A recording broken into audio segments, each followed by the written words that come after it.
Imagine a girl born in a world where people told her every single day, "Your place is in the kitchen. Your life is about marriage.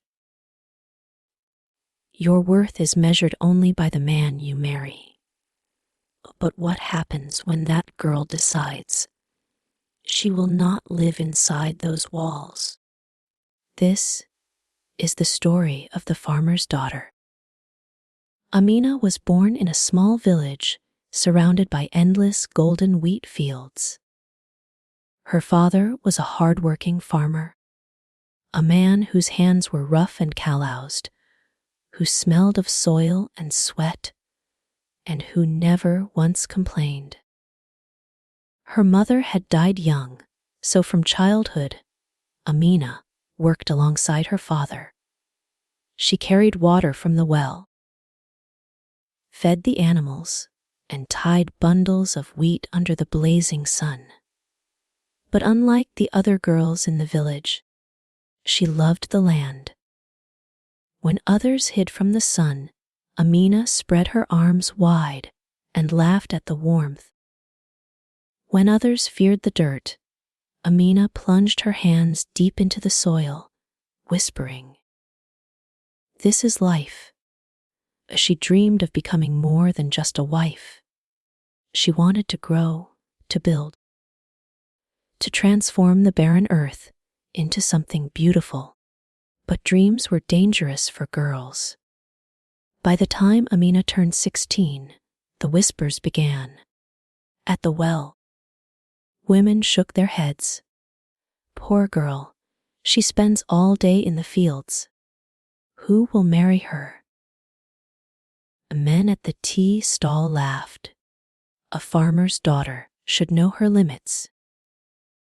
A girl is born to serve, not to plough.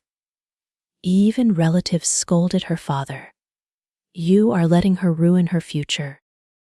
Teach her to cook, to sew, to stay inside. That's her duty." But her father only smiled. He saw in her eyes the same fire he once carried in his youth. "Let her be," he said.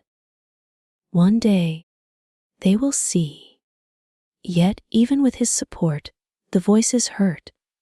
At night, Amina lay awake wondering, am I wrong for wanting more?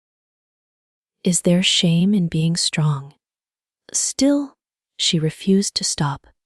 Life carried on until one year, the sky betrayed them. Dark clouds rolled in. Winds howled like angry spirits.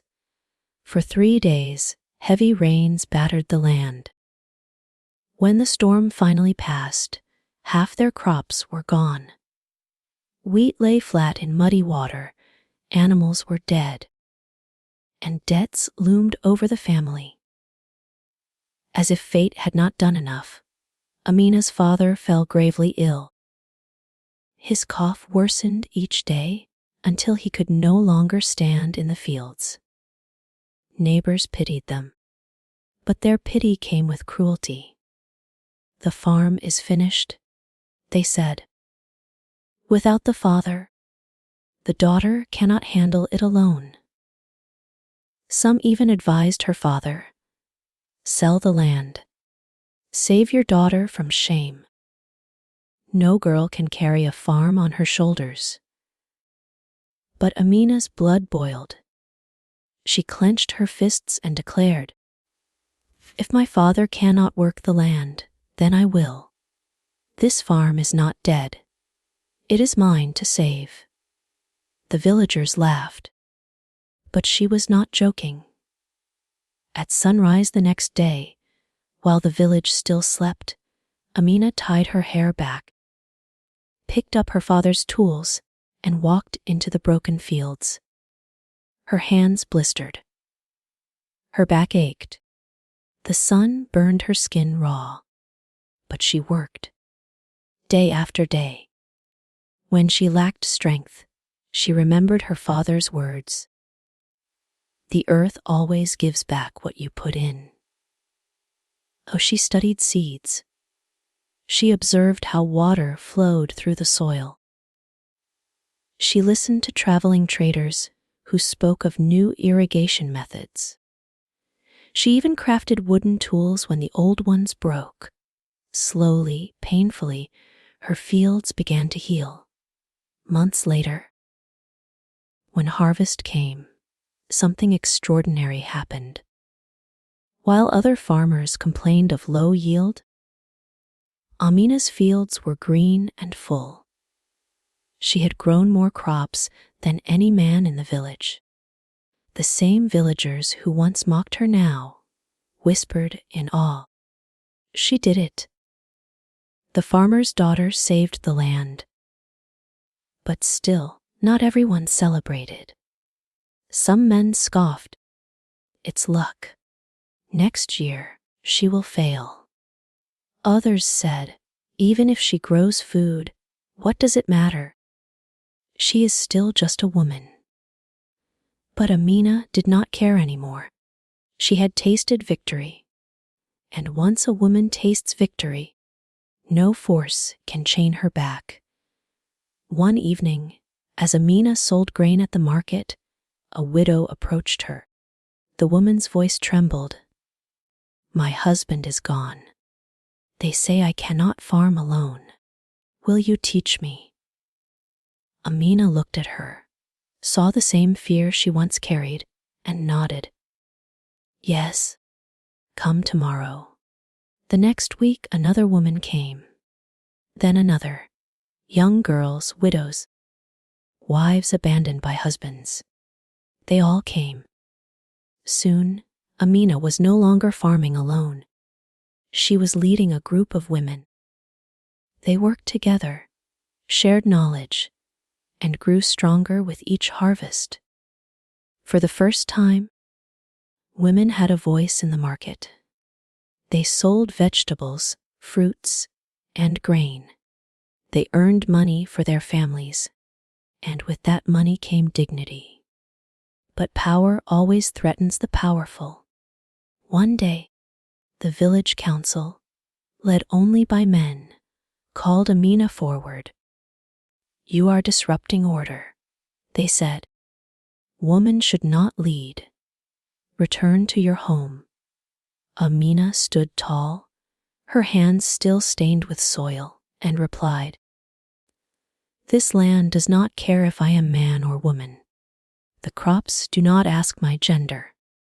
They only ask my labor, my sweat, my care, and I have given them that. If you fear me, it is not because I am weak. It is because you see my strength. Silence fell. For the first time, the council could not answer, because deep down they knew she was right. Years passed.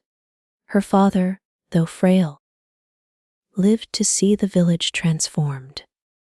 Women who were once silenced now stood proudly in the fields, earning, providing, leading. Amina herself became a legend. No longer just the farmer's daughter, she became known as the woman who fed the village. Children were told her story. Young girls whispered her name with hope. Even men, once her critics, respected her. And Amina, she never stopped working. Even in old age, she could be seen at sunrise, walking the fields, touching the soil, smiling as though she were greeting an old friend. Because she knew she had not just grown crops. She had grown courage. She had grown freedom. She had grown a future for every woman who dared to dream. Outro message for listeners. So, the next time someone tells you, you cannot do this because you are a woman, remember Amina. Remember the farmer's daughter who turned whispers into silence, mockery into respect, and struggle into strength. Because sometimes one woman's courage is enough to feed an entire world. Length noti. This story, when told with pauses, dramatic tone, and narration pacing, runs between 1 to 16 minutes, perfect for YouTube storytelling.